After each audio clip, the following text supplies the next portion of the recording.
Hey, I give much respect to everybody who stayed after Taimane finished because I debated going home. That was unreal.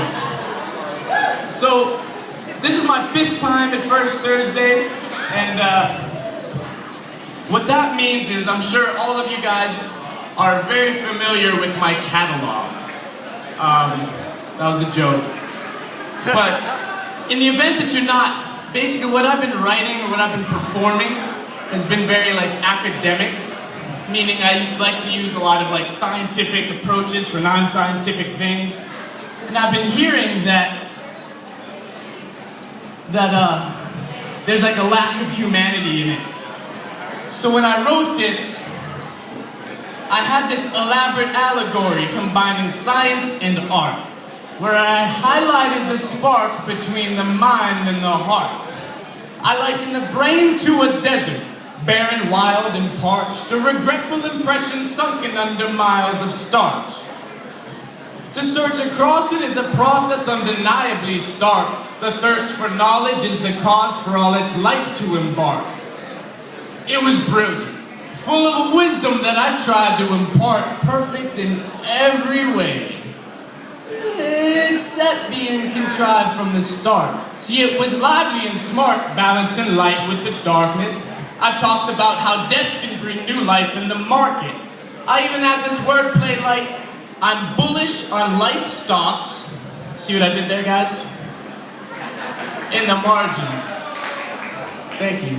And topped it off with theories from academic titans I hearkened. But in the end, it felt like I was just recycling garbage. It's good and all, but it'll never ripen for harvest. I used to settle don't sweat it. It's the plight of the artist.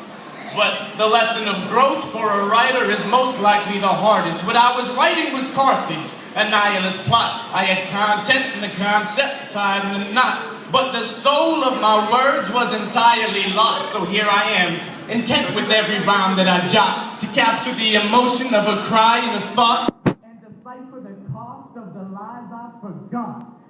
I moved to the tune of siren songs. Here's the miles I plotted, and with the T's that I crossed, my third eye must be dotted.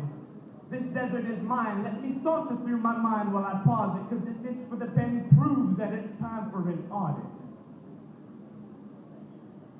See, life is hurry up and wait. You are the feast of family. Simply put, good things happen until they cease to happen.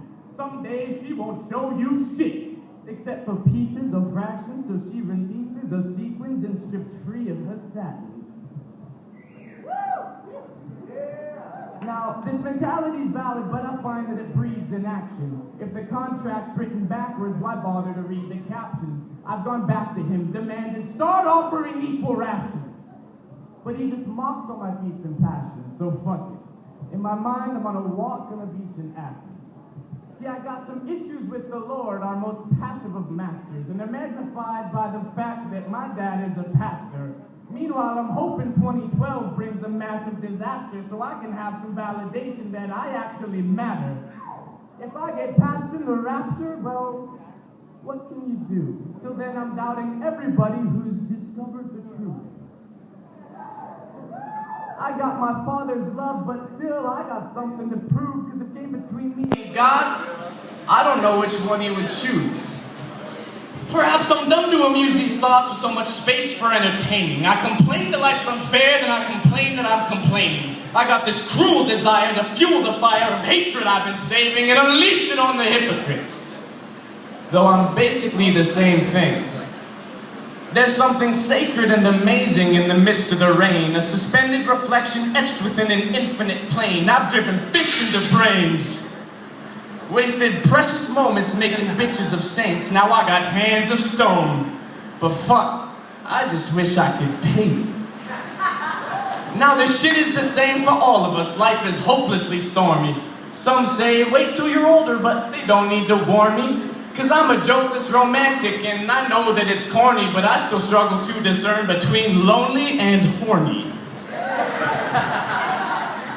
Now that's the soul of my story. See, none of it's makeshift. Inside I'm frowning, downtrodden. Outside I'm numb from the facelift. I host a garden of regrets where my lush mistakes sit, like when I forfeited a lover with true talent for a slut with fake tits. And I try to escape this emptiness like the fool that I must be, because I can't stop hearing birds chirping music and just breathe. One flash of a smile and I find myself stooping on one knee, even if it's the same smile I smile when I say to my students that it's cool to be drug-free. But now I found a different kind of love, and she's brutally ugly. Her eyes are slanted, legs are bent, and she drools when she hugs me. My Down syndrome princess makes this existence feel unusually lucky, because there's no question she tells the truth when she coos that she loves me.